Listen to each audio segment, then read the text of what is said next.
¿Qué tal? ¿Cómo están? Bienvenidas y bienvenidos a esta primera sesión. Es un curso rápido, no vamos a tardar muchísimo. De hecho, la final es el 28 de mayo, así es que es algo muy rápido. Bueno, la evaluación la voy a explicar de la siguiente manera. La mayoría de ustedes no los llegó a conocer, así es que bueno, voy a explicarles cuál es la metodología de la clase. Primeramente, siempre les voy a enviar un enlace cuando la clase inicie. Empieza aproximadamente un minuto después de haber enviado el enlace. Posteriormente, ustedes al entrar en la parte derecha superior, a la mitad o arriba, les sale un chat en el cual ustedes tienen que poner su nombre y estoy presente, ¿no? Si te llamas Pedro, Pedro García, presente.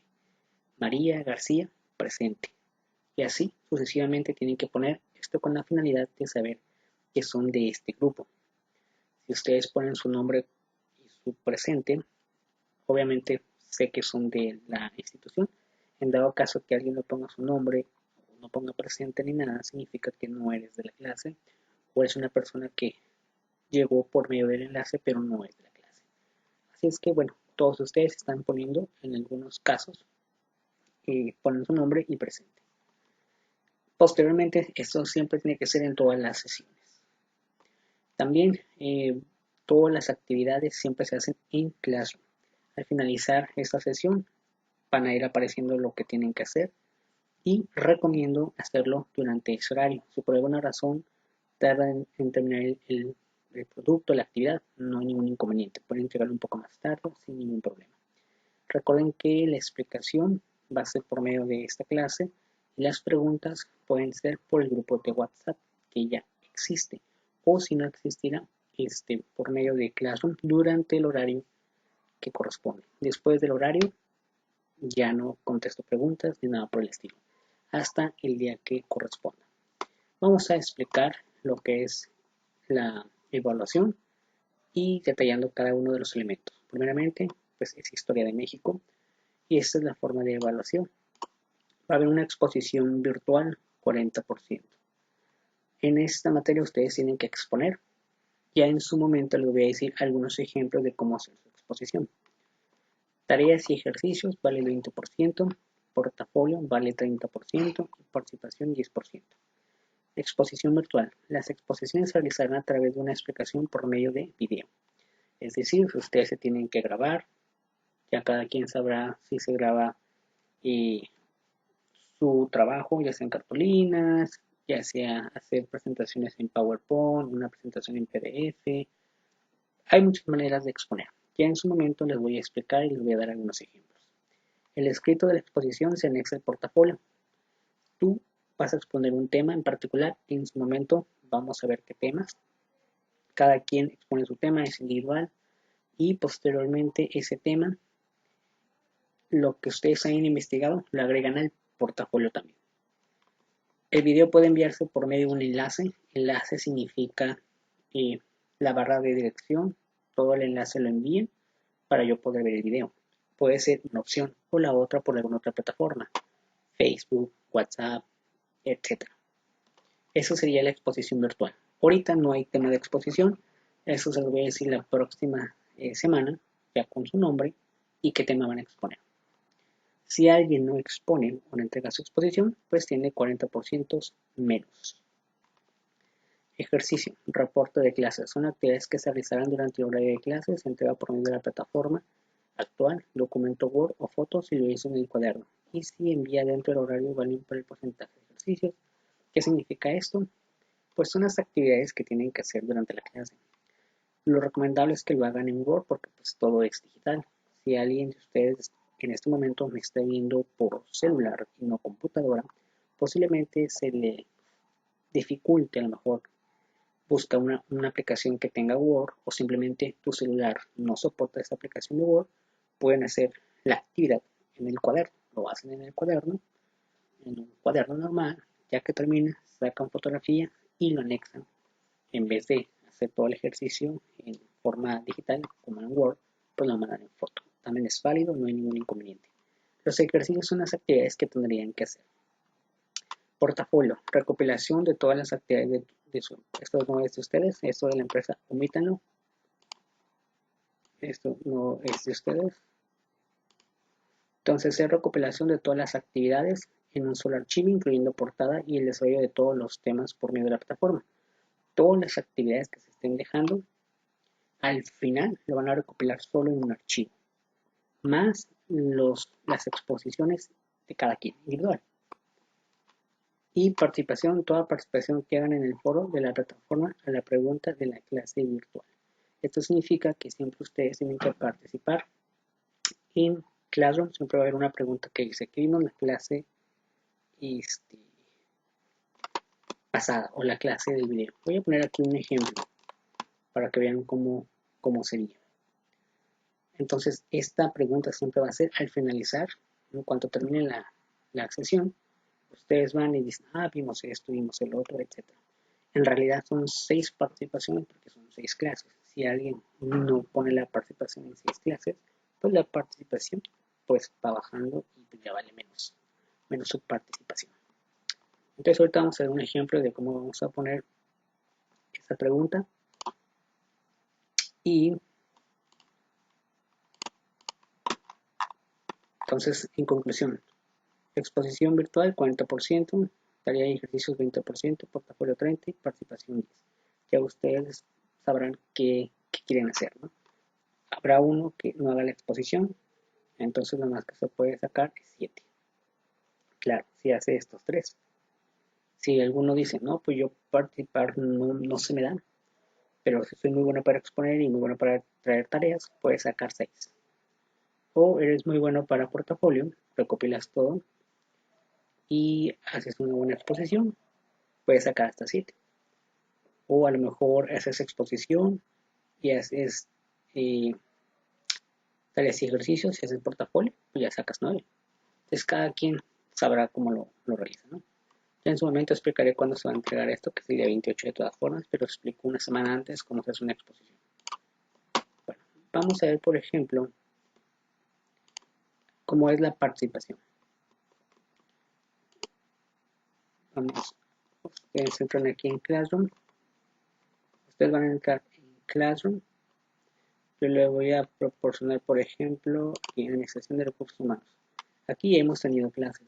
Entonces, siempre en el caso de historia, siempre voy a poner esto. Número 1, que vimos en la clase virtual. Entonces ya ustedes rápidamente van y ponen aquí lo que ustedes crean. Pero claro, en el historia de recursos humanos, es que esto no es. Bueno, entonces hasta aquí esta parte. Ok, ahora sí vamos a continuar con la clase. El libro que van a utilizar es el libro de Historia de México que se encuentra en Classroom. Recomiendo descargarlo y con eso se van guiando de lo que tienen que hacer. De la página 18 vamos a iniciar nosotros, así es que vamos a comenzar. Primeramente voy a leer la parte de teoría, que sería esta. Dice, historia, teoría de la historia.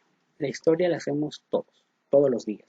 No solamente porque somos sus protagonistas, sino porque cada uno la interpreta de diferente manera. Etimológicamente la palabra historia proviene del idioma griego antiguo o histor, que significa el que ve, el testigo. El historiador entonces indaga, averigua e interpreta lo que atestigua. Cuando hablamos de historia nos remontamos al pasado, a lo que ya sucedió, pero no todo lo sucedido es histórico, sino hasta que el hombre le encuentra sentido o da un significado. Como afirma Kerr en 1966, él decía, la historia es una cosa viva, está con nosotros y en nosotros, en cada momento de nuestras vidas, no solamente la persona informada, sino todo el mundo. En todo lo que hace se está moviendo constantemente en la historia. Este fragmento de la definición y el origen de la palabra historia, prácticamente historia en sí significa que alguien es testigo de algo. Entonces, si bien es cierto esa es la definición, pero si investigan más sobre algún suceso, te puedes hacer como historiador o investigar ahora sí el objetivo de la historia. Por ejemplo, muchos de nosotros hemos tenido historia desde la secundaria, la primaria. La pregunta es ¿por qué siempre tenemos que saber eso y no otras cosas que también son históricas? Bueno, aquí el objetivo es que la persona le da un sentido más importante. Entonces, por ejemplo, ustedes se pueden preguntar, en la escuela, en este momento en el cual ustedes están cursando, pues tiene una historia, ¿no? porque hace muchos años me imagino que empezó la escuela. La pregunta es quién la hizo, por qué le hicieron ahí, por qué se llama como se llama. Entonces, como realmente nadie ha investigado eso, pues sabemos que es historia, pero no le vemos mucha importancia. Entonces, normalmente las cosas que vienen en los libros de texto sacan lo más importante o lo que creen que es más relevante para nosotros que vivimos en el presente, ¿no? A eso se refiere la palabra en sí de historia y que es muy antigua, ¿no?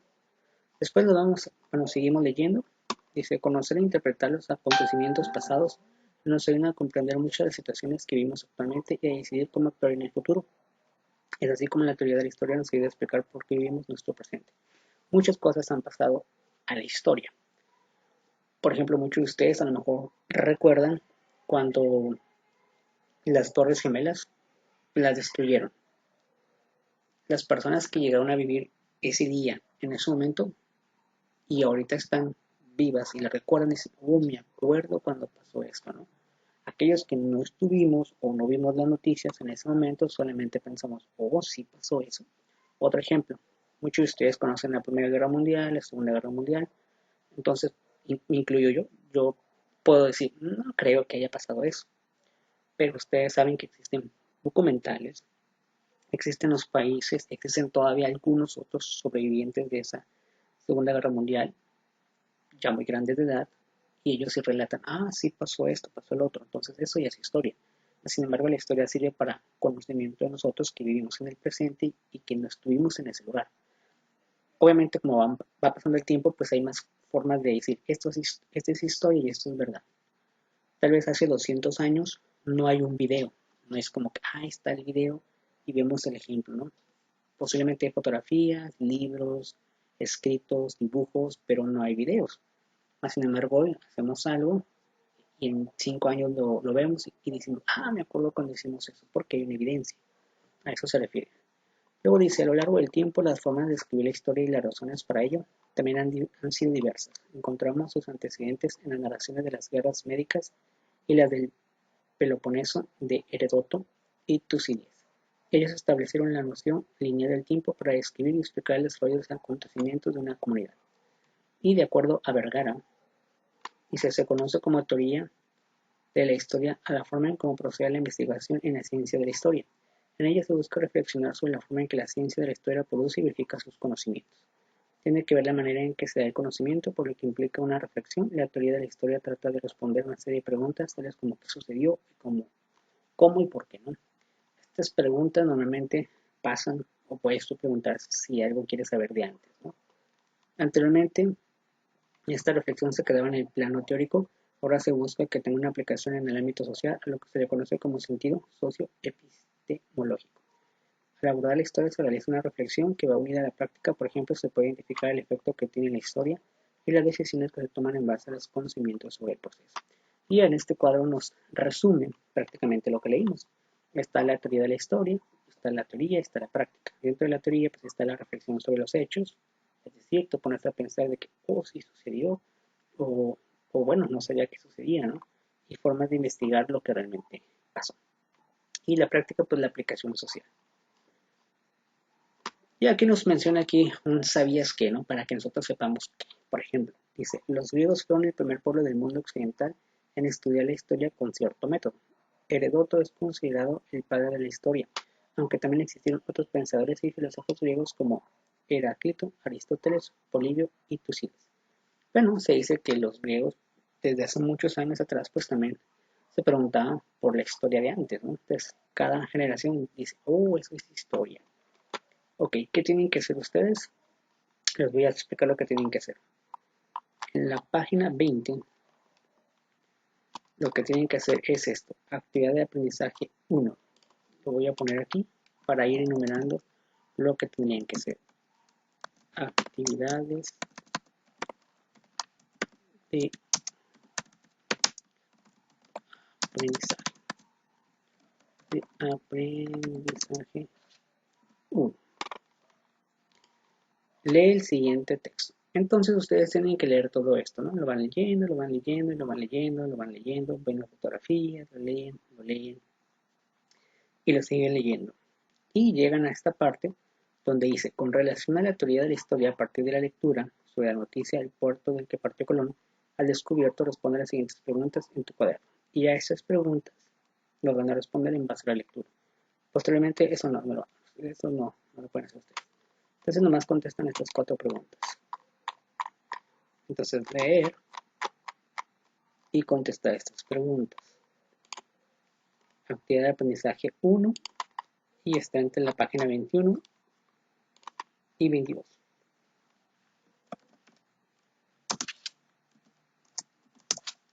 Esa sería la primera actividad. Después seguimos con un poco de teoría. Dice, aprende más. Historiografía.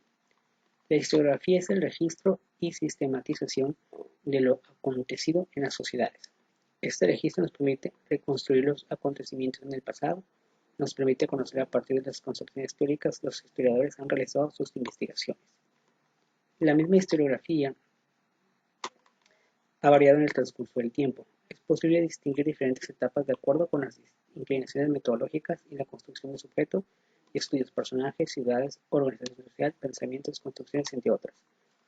Entonces, en este segundo párrafo, pues muchos de ustedes han visto que la historia no solamente es de hablar de personajes, no es como vamos a hablar de algún personaje de la historia, podemos hablar de una ciudad, de un grupo social, de un pensamiento, de una construcción.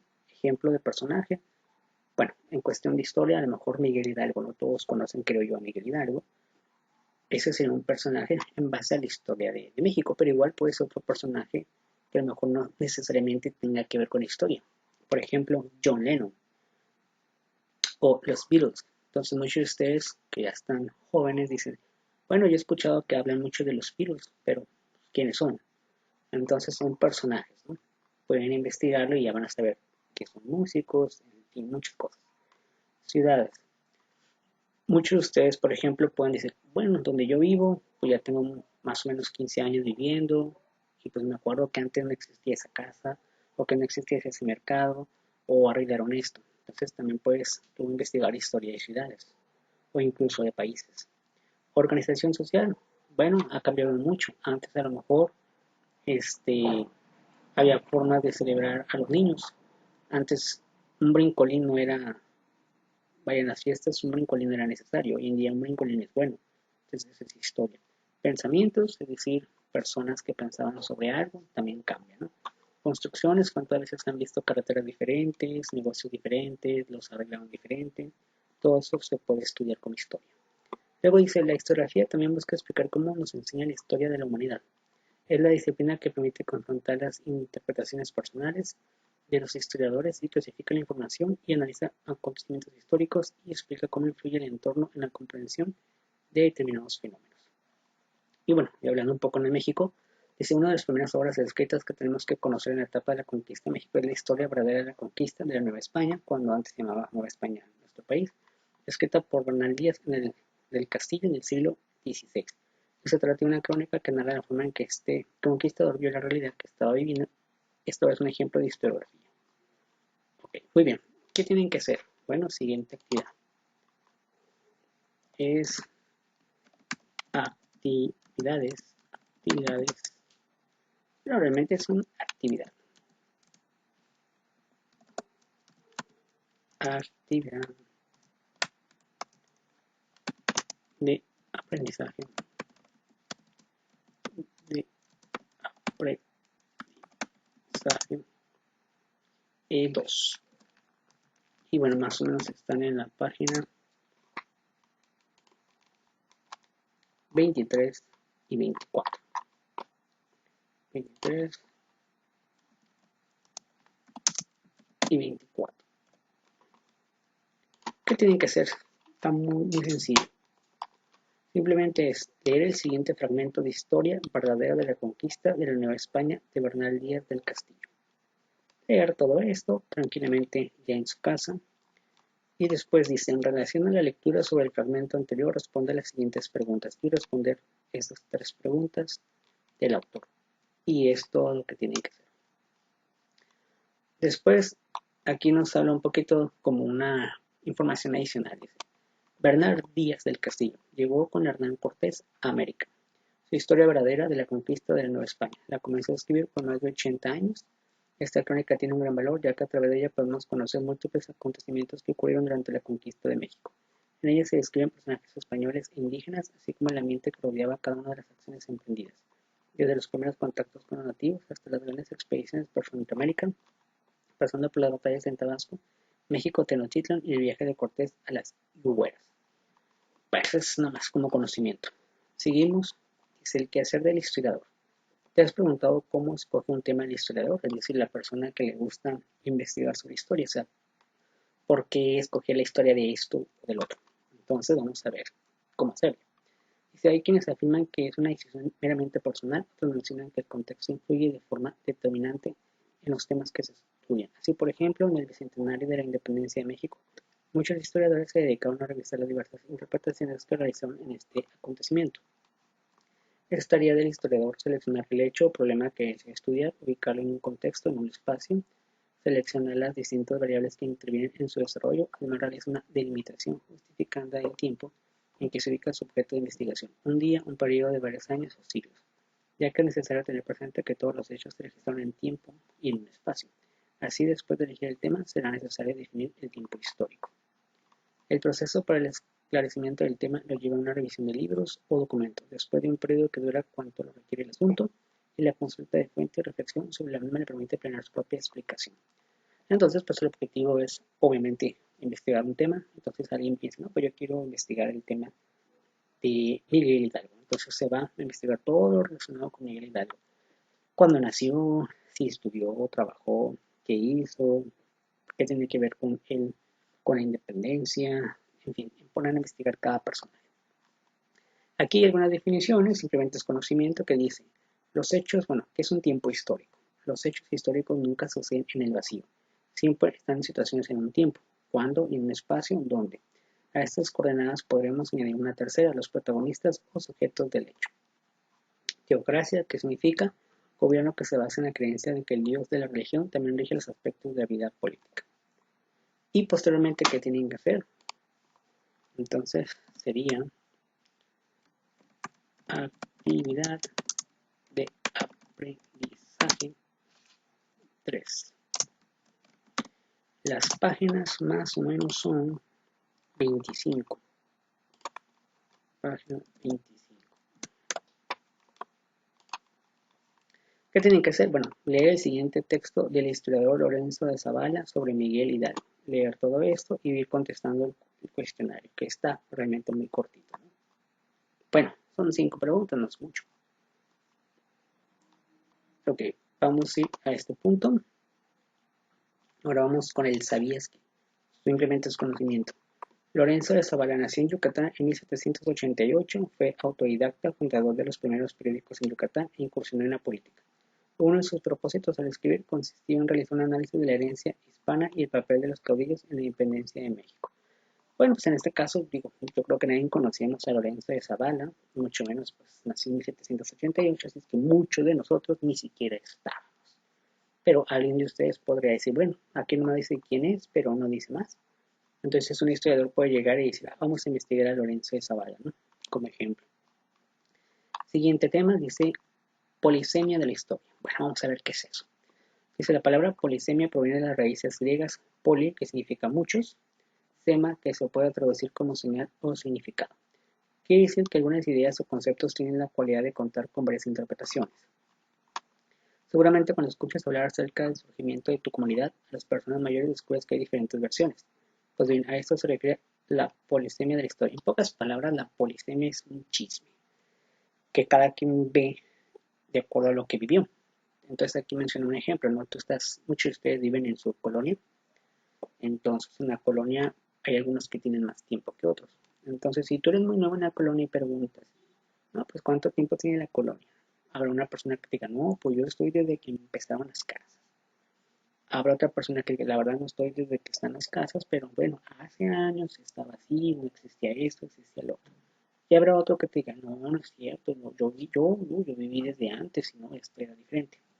Entonces tú ves que cada uno tiene diferentes versiones, eso es polisemia en pocas términos simples, es el chisme. Después dice que hay distintos puntos de vista sobre la historia, que decir que hay distintas miradas, suceden acontecimientos todo el tiempo, pero lo que se registra como datos de la historia obedecen a diferentes interpretaciones.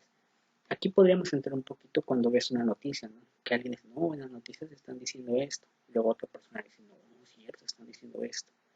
Cada quien dice pues, puntos diferentes. Algunos sí dicen la verdad, dicen, no, es que realmente salió así. Otros le cambian a las cosas. A eso se refiere.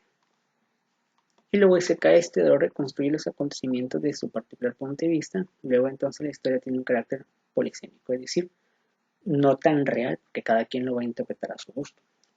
Y siguiente actividad. Una actividad más. Actividad de aprendizaje. Número 4.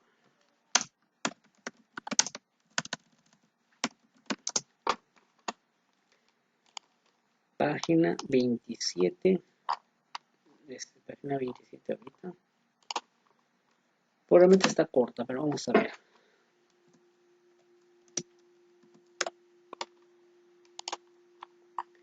Dice, a partir de la noticia, el puerto del que partió Colón al descubierto escribe en la siguiente tabla qué significó para los personajes haber descubierto otra ruta marítima. Al terminar, reúnete con tus compañeros y comparte tus conclusiones. Bueno, la parte de reunirte pues no la van a hacer porque no se puede en estos momentos. Luego dice, toma en cuenta que el trabajo que está realizando tiene como propósito trabajar la polisemia de la historia. El puerto del que partió Colón. Entonces nosotros lo que tenemos que hacer es leer el fragmento de este, el que leyeron primero. Lo leen y en base a eso tienen que encontrar las interpretaciones de Cristóbal Colón, indígenas en América, españoles y los reyes católicos. Y bueno, aquí van a poner en un cuadrito y van a ver pues, que cada uno dice las cosas diferentes, ¿no? Entonces aquí lo ponen y ya, esa sería la actividad. Y pues ya casi lo vamos a terminar. Ok, hasta aquí lo vamos a dejar hasta la actividad 5, pero así es que vamos a leer esto y ya casi terminamos. Dice, aprende más, vamos a aprender más. Dice, historia y realidad. El propósito de la historia es delimitar acontecimientos pasados e interpretarlos. Se podría pensar que hay historias de la Tierra o del universo. Se puede hablar de una historia natural que data de millones de años en que el hombre estuvo ausente. ¿Tú qué opinas? Bueno, yo creo que todos ustedes saben y muchos se han preguntado, pues, ¿cuál es el origen de la Tierra? ¿Por qué estamos aquí? Yo te pregunto vos, ¿por qué tú estás aquí? Si tú me estás viendo, tú podrías decir, bueno, estoy aquí porque pagué la colegiatura y me toca historia. Sí, es verdad, pero ¿por qué estás aquí? Porque estás aquí en este planeta Tierra, ¿no? Entonces muchos de ustedes podrán decir, no, pues que pues me tocó nacer y aquí estoy, pero más atrás. Entonces es una pregunta que muchos yo creo que lo hacen y pues hay muchas teorías, ¿no? Que bueno, fue un choque de meteoritos, otros que simplemente llegó un ovni, un extraterrestre e hizo todos, otros de que 7 días un creador hizo el planeta Tierra. Entonces hay muchas teorías, ¿no? Este tipo de historias, ¿cómo lo puedes comprobar, no? Porque no existe una evidencia como tal. Más sin embargo, si preguntamos, eh, ¿qué tan cierto es que la Ciudad de México antes se llamaba Distrito Federal? Muchos de los que nacieron en el 2000 o 2005, si les dicen, antes existía el Distrito Federal, muchos van a decir, no, es Ciudad de México. Porque así dice la ley, porque así dice todo y siempre se escucha en noticias Ciudad de México. Muchos de ustedes saben que la Ciudad de México antes se llamaba Distrito Federal. Sin embargo, eso sí se puede investigar porque hay evidencias, hay muchas personas que les tocó vivir en el Distrito Federal y tienen hasta sus credenciales, su domicilio como Distrito Federal. Hay forma de comprobarlo. Pero preguntas como las historias de la Tierra, del universo, pues es complicado, ¿no? Luego dice aquí, vale la pena señalar que la ciencia de la historia se auxilia de ciencias como la geografía. Entonces la historia y la geografía pues, se relacionan, la paleontología, la arqueología, entre otras, para tratar de entender y explicar la existencia de otros seres vivos o fenómenos naturales. Cuando se refiere a seres vivos, se refiere, por ejemplo, como personas o incluso animales. Y cuando se refiere a fenómenos naturales, son lo que muchos se han preguntado. ¿Por qué llueve? ¿Por qué en otros lugares cae nieve? ¿Por qué a veces hace mucho calor? o por qué en otras ciudades no hace tanto calor, o por qué se escuchan los ruidos extraños, o por qué se escuchan las trompetas en el cielo. Entonces, todo ese tipo de preguntas, pues tienes que investigar para ver qué es, ¿no? Luego es aquí, quiere decir entonces que es gracias a su inteligencia que el hombre es capaz de conocer y crear posibilidades, hipótesis y explicaciones. Es el ser humano el que investiga y da sentido a la historia. La historia se construye a partir de descubrimientos hechos por el ser humano, por diferentes vestigios, así como de elementos que encuentras en mitos y leyendas. Y bueno, ya, esta es la última actividad que sería, que es la actividad de aprendizaje número 5. Página 28. ¿Qué tiene que hacer? Muy fácil. Leer el siguiente texto sobre el origen del maíz, posteriormente realizar la actividad. Pues leen estos 2 párrafitos, 3, 4 párrafos nada más, bien cortitos. Y después de leerlo, pues aquí responden estas preguntas. No es nada de equipo, es simplemente de manera individual. Y hasta aquí dejaríamos para mañana. Entonces vamos a terminar en la 30. En resumen y en conclusión, ¿qué tienen que hacer? Muy sencillo. Van a abrir el libro de la página, prácticamente empezamos en la página 20. Empezamos en la página 20, me fui hasta la 50, entonces no vamos a ir, ya no vamos a ir.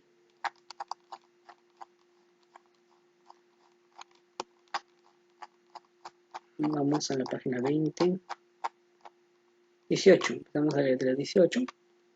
Y las actividades de la página 21 y 22 sí se hacen. Actividades de la página 22 y 24 pues sí se hace. Página 25, página 27 y página 28. Todo esto que ven aquí yo lo voy a poner en Classroom. Por ejemplo, este es de otra materia, entonces yo voy a poner aquí actividad de aprendizaje 1. Pongo página que se hace. Actividad de aprendizaje, página que se hace. Y así. Entonces voy a poner 1, 2, 3, 4, 5. Y ya ustedes pues lo terminan durante el tiempo, ¿no? Pues hasta aquí lo vamos a dejar y así como son las clases, van a ser las 5 clases que nos faltan ya. Y pues muchísimas gracias a todas las personas que pusieron su nombre y su presente para saber que sí venía una clase. Recuerden algo muy importante. Después de que se termine esta clase, el chat queda desactivado y nadie puede poner nada. Si por alguna razón no entendiste o llegaste tarde, puedes volver a repetir la clase porque queda grabada en automático. Bueno, hasta aquí la vamos a dejar. Muchísimas gracias y nos vemos hasta la siguiente sesión. Hasta luego. Muchas gracias.